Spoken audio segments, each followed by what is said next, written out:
The Galactic Assembly Hall had never fallen so silent. Representatives from over 100 species stared wide-eyed at the human delegate who now stood, fists clenched, voice echoing through the massive chamber like a thunderclap. "You want war?" the human repeated, his tone like the calm before a supernova. "We'll give you war."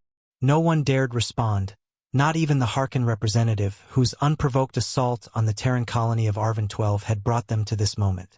The human, Commander Rachel Cade of Earth's Unified Defense Council, stared down the hall with eyes that had seen too many battlefields. "You thought you'd catch us off guard.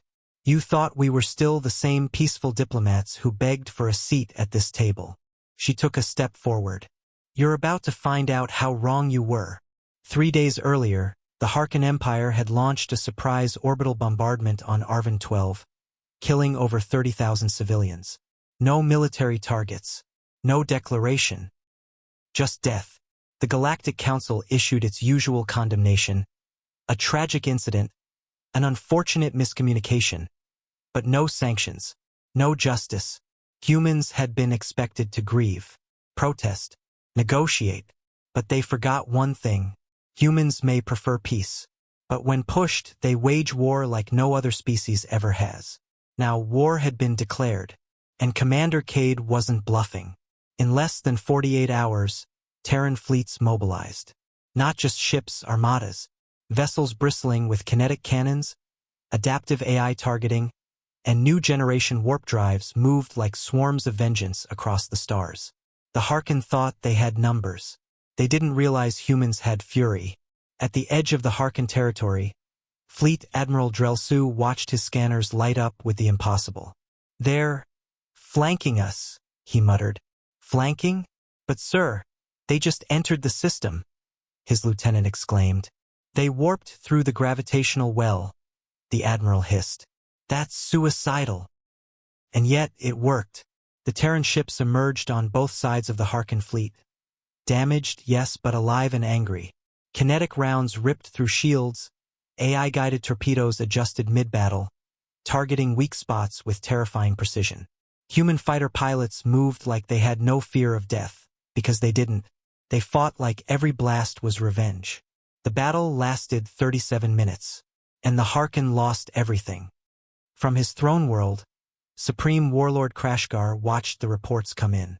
His generals argued among themselves, calls to regroup, reinforce, retreat. He slammed a clawed fist onto the war table. "It's one colony. We have 10,000 worlds." But even as he shouted, more reports came in. Shipyards lost, supply convoys hijacked, command centers infiltrated. Human special forces had been dropped behind enemy lines days before the war even began. And now, the real war was starting. On the scorched plains of Varlon III, a Harkin general stared in disbelief at what was left of his armored division. Tanks melted, artillery crushed, soldiers gone. And at the center stood a lone human, her exosuit scorched and steaming, holding a plasma blade in one hand and a fallen Harkin banner in the other. "Tell your warlord," she said over open comms. This was just the opening act. Back at the Galactic Assembly, many species started to panic. The humans weren't just retaliating. They were systematically dismantling the Harkin Empire. But what truly terrified the Council wasn't the destruction. It was how precise it was. Every strike targeted a military asset. Every move spared civilians. Every battle ended swiftly and decisively. There was no chaos, no overkill, only cold, exact vengeance. This wasn't a rage-fueled species rampaging across space. This was a civilization that had studied war for thousands of years and had decided to show the galaxy just how good they were at it. 7 days after war was declared, the Harkin Empire surrendered. Not because they wanted peace, because they had no choice. Their fleets were in ruins, their colonies unprotected, their warlords hiding. And at Earth's Lunar Assembly, Commander Cade gave one final address. "You wanted war. We gave you war. But understand this. We didn't unleash our full strength. We didn't destroy your cities. We didn't erase your culture. We could have." She paused. "We chose restraint. Remember that." Across the galaxy a quiet fear spread, not of human weapons, not of their armies, but of what happens when you make a human angry enough to act.